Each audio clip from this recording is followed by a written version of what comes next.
Salut, c'est Sandrine, journaliste depuis 20 ans et enseignante en communication. Tu as une histoire à raconter, une expertise à partager ou juste peut-être une folle envie de créer ton podcast, mais tu te dis c'est trop compliqué pour moi, j'ai pas le matériel, je suis pas légitime, je sais pas comment faire, je vais pas y arriver. Je vais te montrer comment 90% des podcasteurs à succès ont démarré exactement comme toi, avec zéro matériel professionnel, zéro formation technique et une tonne de doutes, évidemment, comme aujourd'hui. Je vais te donner la méthode exacte pour lancer ton podcast dans les 7 prochains jours. Avant de rentrer dans le vif du sujet, laisse-moi te dire un truc, ce n'est pas une vidéo pour devenir le prochain, je sais pas moi, le mec de légende, comment il s'appelle, je suis pas possible. C'est pas une vidéo pour devenir le prochain youtubeur numéro 1. C'est pas non plus un tutoriel sur le matériel à 5000 euros. Cette vidéo, c'est pour toi qui a vraiment quelque chose à dire, qui a une histoire, une expérience, une passion, des compétences, mais qui ne sait juste pas par où commencer, ok? Et surtout qui ne veut pas attendre 6 mois avant de se lancer. Alors on y va, je vais te proposer quelque chose d'efficace. Je vais commencer par quelque chose qui va te faire bizarre, laisse-moi deviner ce qui te bloque vraiment. Tu te dis, je ne suis pas un expert. Qu'est-ce qui va intéresser les gens là-dedans? Il y a plein de gens qui font ça. Ou encore, peut-être, de toute façon, il faut du matériel. Eh bien, tous les podcasteurs que tu écoutes aujourd'hui se sont dit exactement la même chose que toi à un moment donné. Tous, sans exception. Peut-être quelques-uns qui ont, voilà, hein, tu vois. Mais même moi qui ai fait de la radio quand j'ai lancé mon podcast, bah voilà, j'avais des petits doutes. Et donc laisse-moi te raconter quelque chose. Les podcasts qui cartonnent en 2025, ce sont clairement pas ceux qui ont la meilleure prod, ce sont ceux avec la voix la plus vraie. Et vous savez quoi, en préparant ça, à qui j'ai pensé? Alors ça parlera pas à tout le monde, mais j'ai pensé à Pierre Bellemare. Pierre Bellemare, il était quand même face caméra, avec des histoires un peu extraordinaires à nous raconter. Et il avait surtout un débit, une voix, une posture. Il avait quelque chose et puis il kiffait ce qu'il faisait.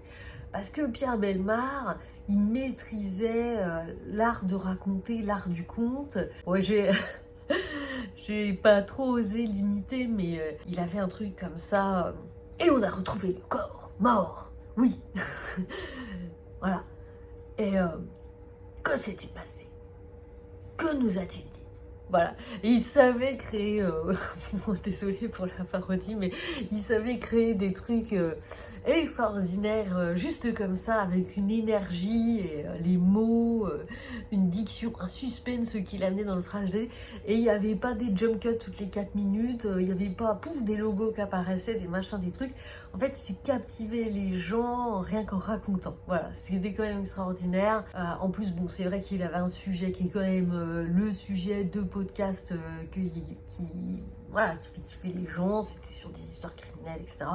Et c'est vrai qu'il y a toujours un certain engouement pour ce type de sujet. Ok, donc, et on est d'accord, c'est pas forcément ce que tu vas faire.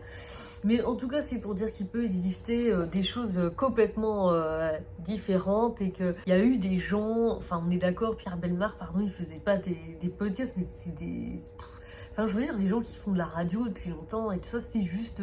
Enfin, le média a changé et puis ça s'est élargi, quoi, potentiellement, et ça offre des opportunités à des gens qui ne l'avaient pas avant. Et ça, c'est extraordinaire. Mais en même temps, c'est pas révolutionné non plus la manière d'attirer l'attention et de maintenir son public en haleine. Donc voilà, ce que je voulais vous dire aujourd'hui. Parce qu'il y a encore des gens qui parlent face caméra et qui racontent des histoires qui sont complètement prenants et qui n'ont pas besoin d'effets dans tous les sens, de zoom. Voilà, je sais pas. Je pense par exemple à Elisabeth de Caligny, pareil, qui enregistre des émissions sur YouTube d'ailleurs je vous invite bien sûr à aller voir sa chaîne, et qui nous raconte des histoires. Pareil, hein, ça peut être des histoires aussi comme ça, un petit peu avec des enquêtes, ou des histoires un petit peu mystérieuses, enfin... Bon, et il faut évidemment apprécier le genre, mais c'est une conteuse extraordinaire, Elisabeth de Caligny. Alors voilà, bon, je pourrais, si j'y pense, je vous mettrai des refs en ligne juste en dessous. On va revenir à votre podcast, hein, parce que je sais que c'est ça qui vous intéresse. Donc, je vais vous donner 3 piliers pour créer un podcast qui va réellement trouver son audience potentiellement prochainement. Donc, le pilier numéro 1, j'en ai déjà beaucoup parlé, je suis journaliste, on va trouver ton angle unique. Et ce qui fait la différence, c'est pas ton sujet. Ok, ton sujet, il y a plein de monde qui parle du même sujet. Donc, ce qui va faire la différence, c'est qui tu es et donc le choix d'angle que tu vas faire pour traiter de ton sujet.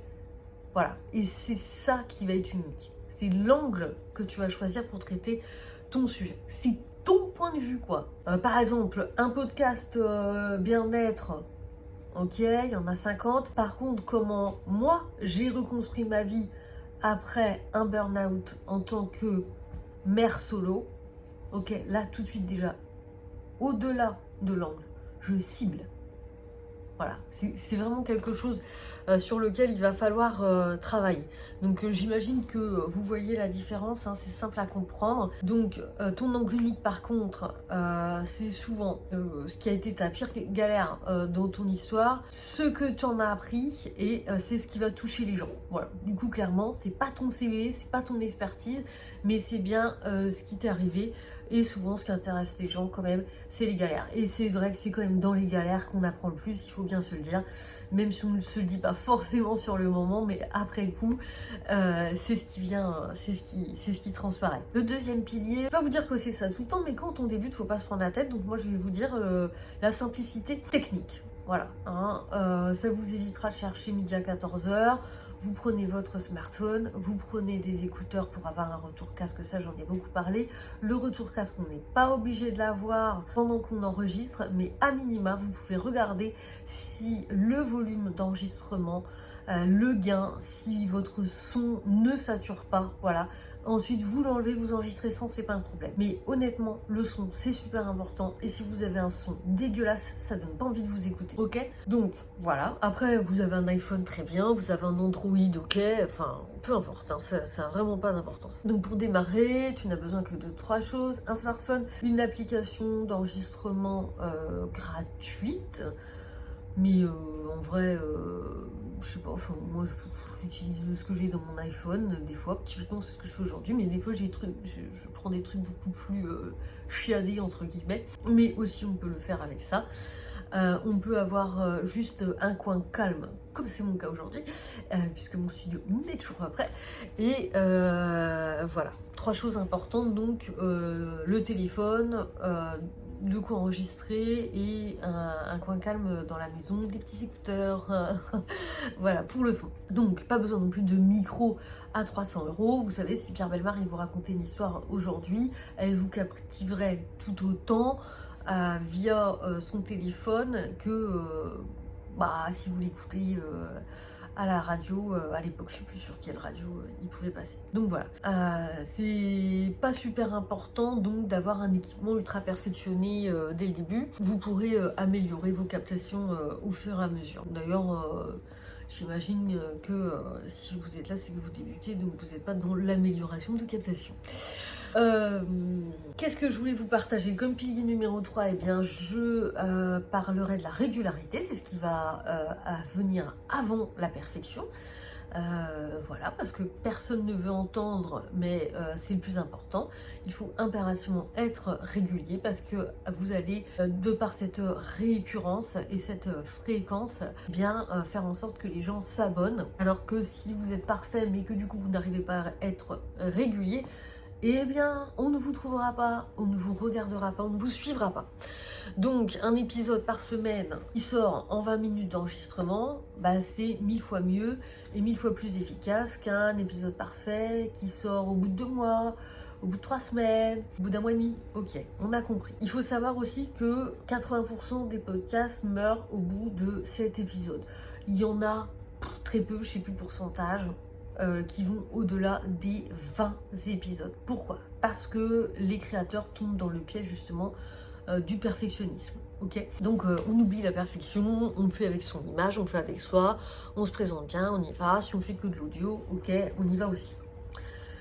Donc, pas besoin derrière de passer des heures non plus à monter, à réenregistrer, à peaufiner, parce que sinon vous allez être épuisé et vous allez tarder à publier. Donc là encore, hein, c'est pas de perfection, mais de la régularité. Et sachez que de toute façon, au fur et à mesure, vous allez apprendre, au fur et à mesure, vous allez retenir des tips qui vont vous intéresser des autres créateurs de contenu, qui vont vous marquer, que petit à petit, peut-être vous allez choisir d'intégrer à vos vidéos. Et donc tout ça, finalement, va... les chats. Et tout ça, finalement, va faire que votre podcast... numéro 50 sera meilleur que le premier. Donc il faut vraiment accepter d'être pas forcément au top au début. Donc le plan d'action concret pour te lancer. Si tu suis ce plan, dans 7 jours, tu pourras avoir enregistré ton premier podcast. Ok? Alors, je le redis, allez, 2 jours pour trouver votre angle unique. Hein, un exercice ultra simple. Vous notez 3 sujets sur lesquels vous pourriez parler pendant 30 minutes, sans note, juste comme ça. Donc déjà là, si vous y arrivez, vous tenez le bon bout. Hein. Alors ça peut être un échec que vous avez vécu, une transformation personnelle, un apprentissage pas forcément intuitif. En tout cas, il faut quelque chose qui vienne naturellement, qui vous inspire et donc sur lequel vous êtes intarissable. Et c'est celui qui finalement vous emballe le plus, qu'il va falloir retenir. Ça va être le sujet de votre podcast. 2 jours pour faire ça, ça devrait aller. Jours 3 et 4, je vous invite à tester votre format. Donc concrètement, vous allez enregistrer un pilote, un podcast numéro 0, voilà, on appelle ça comme ça. En radio, c'est l'émission 0. Vous allez enregistrer un pilote de 10 minutes. Alors attention, ça n'a pas pour but d'être publié, c'est juste pour vous, pour tester. Vous lancez l'enregistrement, vous parlez de votre sujet pendant 10 minutes, comme si vous parliez à un ami, tout simplement. Et ensuite, vous réécoutez. Très important. Et quand vous réécoutez, faut noter. Qu'est-ce qui sonne authentique?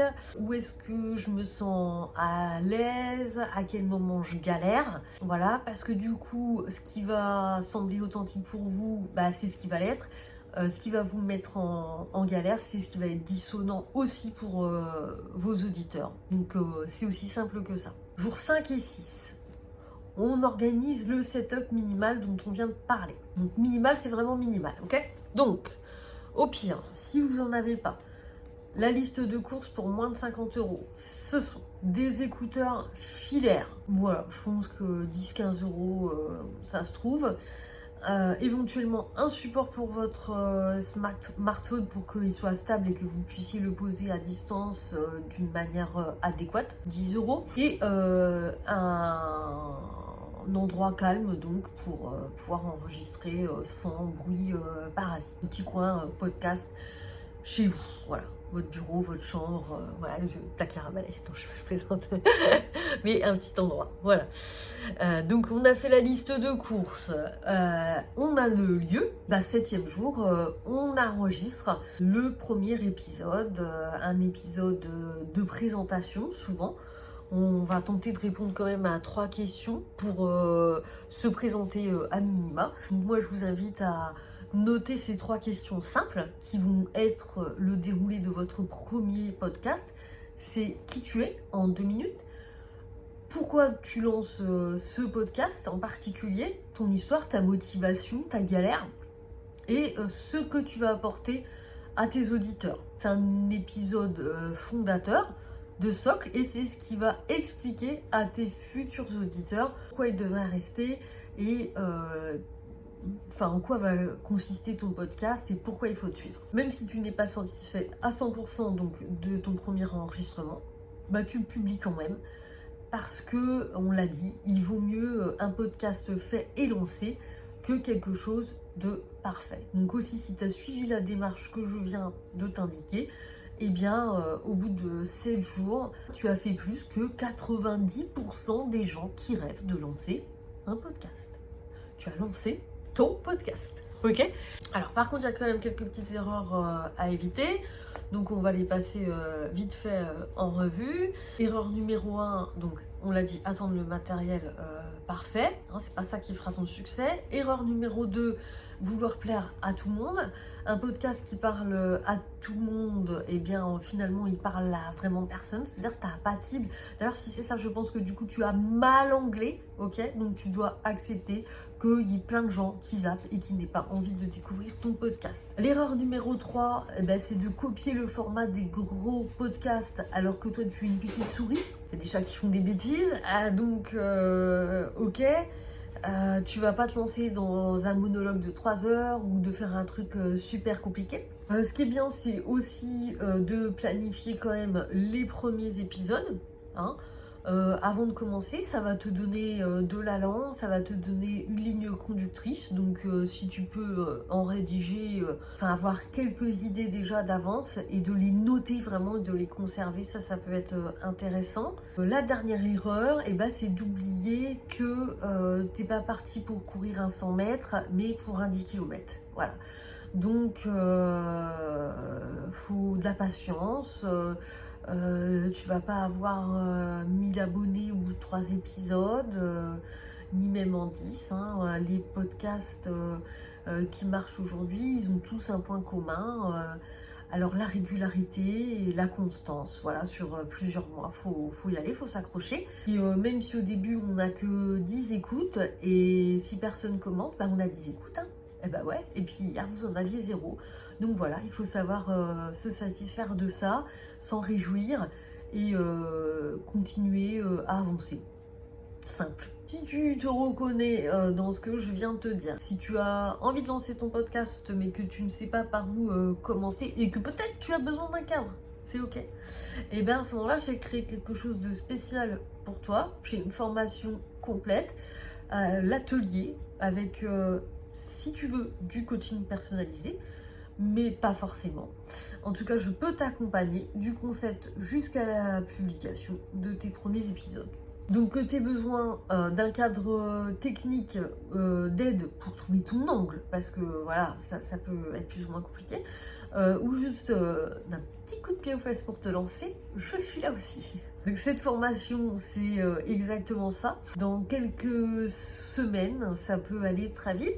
Si tu es régulier, concrètement, tu peux avoir lancé plusieurs podcasts en un mois et demi. Plusieurs podcasts, un podcast, soyons clairs, avec plusieurs épisodes en un mois et demi. Tu peux même l'avoir habillé avec une petite musique libre de droit, etc. Il faut se lancer. Donc, je te mets le lien en description de l'atelier que je propose. Alors c'est la formation qui s'appelle comme ça, c'est Podcast & Co, l'atelier. Donc voilà, va jeter un œil. Si ça te parle, eh bien écoute, je serais ravie de t'accompagner. On peut en parler d'ailleurs en rendez-vous en face à face. Voilà, donc avant de te laisser, je vais te dire un dernier truc. Commence moche, commence imparfait, commence, mais commence. Donc dis-moi dans les commentaires quel sera le sujet de ton premier épisode. J'ai hâte de savoir ce que vous allez imaginer et créer. Allez, ciao!